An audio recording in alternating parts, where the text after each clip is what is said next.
Men bugun ajoyib bir inson bilan tanishdim. Bozorda ahmoqlik sotdilar. Qora qushlar ularni ko'pincha o'ldiradilar. Men insonlarni telba va ahmoq deb bilaman. Yaponlarning ajoyib bir maqoli bu: o'zbek olami tugul dunyo olami farzandini qaysi xonaga qamaydi? Ularni sizlarga ham tanishtirgim keldi. Suhbatni bilingim keldi. Assalomu alaykum aziz do'stlar. Hozir men Buyuk Ipak yo'li metrosi tomonda joylashgan ajoyib kitoblar rastas oldidaman. Xayrullo aka. Assalomu alaykum. Assalomu alaykum. Biz Buyuk Ipak yo'lida kitob sotamiz. Umar Hayomi bir rivoyatini aytib beraman sizlarga. Bozorda donolik sotdilar, qaytimiga qaralik berdilar. Hech kim qaramadi, hatto o'tib ketdilar. Bozorda ahmoqlik sotdilar, qaytimiga yoshlik berdilar. İnsanlar navbat turib oldilar, qaytimni unutdilar. Talabalar ko'zi emas, ular shamchiroqdir. Ularni yoqishni o'rganing. Agar ularni yoqishni xohlasangiz, o'zingiz yonishingiz kerak. Einstein aytadi: qo'rquvga asoslangan ta'lim sistemi emas, qo'rqoq va bo'ysunuvchan talabalarni dunyoga keltiradi. Siz ulardan hech narsa kutmang. Einstein aytgan. Rahmat, Xayrullo aka. Talabalar xulosa chiqaramiz. Biz suhbatni davom ettiramiz, Xayrullo aka. Bunga zo'r kitoblar topdim. Erta kitoblar, dunyo adabiyotidan o'zbekcha tarjima va Mushfiq Kozimiyning qo'rqinchli Tehron. Sizlar uchun ham juda ko'p kitoblar topiladi.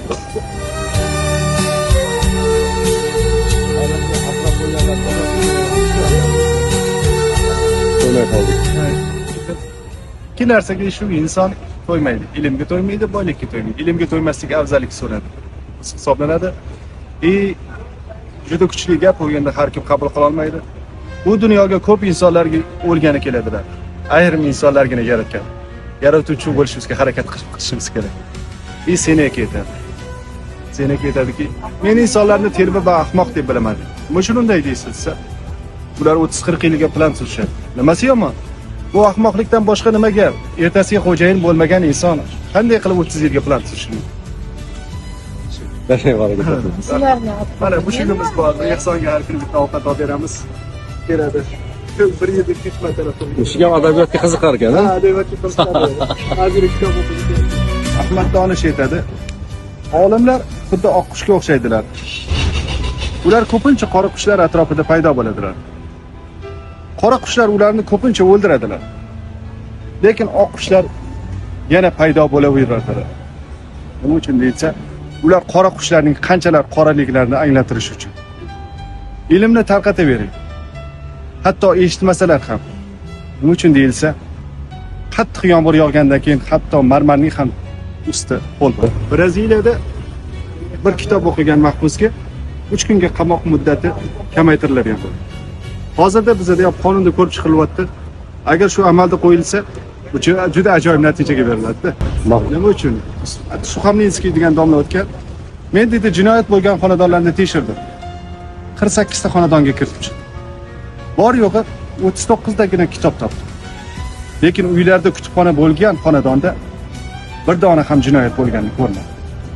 Sitseron aytadi: agar uyingizga qalb baxshida etmoqchi bo'lsangiz, uyingizga albatta kutubxona baxshida eting.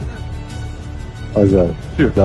Yevreylar nima uchun dunyoni boshqaradi? Bir kun menga bir ustoz kelib gapirdi. Nima uchun ular dunyoni boshqaradi bilasizmi dedi. 8 milliard aholini haqiqatan ular boshqaradi. Nima uchun? Ular farzandlari to'polon qilganlarida uylaridagi kutubxonaga qamab qo'yar ekanlar. Men keyin o'ylab qoldim. Bu o'zbek olami tugul dunyo olami farzandini qaysi xonaga qamaydi? Yana Yaponlarning ajoyib bir maqoli bor. 1 yillikka reja tuzsangiz, guruching. 10 yillikka reja tuzsangiz, daraxt ek. Agar bir umrlik reja tuzsangiz, ajoyib farzandingizni tarbiya qiling. Yana Ahmad Donish aytadi. Yo'q, Ahmad Donish aytadi: agar sizning farzandingiz sizdan pulning o'rniga maslahat so'rasa, siz farzandlaringizni ajoyib tarbiya qilibsiz. Bundan muhim narsa yo'q. Sarvar olam aytadilar: otaning abadiy sadaqasi yaxshi tarbiya qilingan farzand. Kitobsiz hech iloji yo'q. Salom.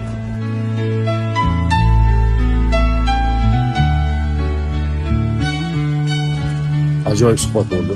Lekin negadir qalbi shuuri ziyoga boy insonlarni men ko'proq ko'chalarda, nimadir sotib turgan joylarda tasodifan ko'p uchradim. Agar uyingizga qalb baxshida etmoqchi bo'lsangiz, uyingizga albatta kutubxona baxshida eting.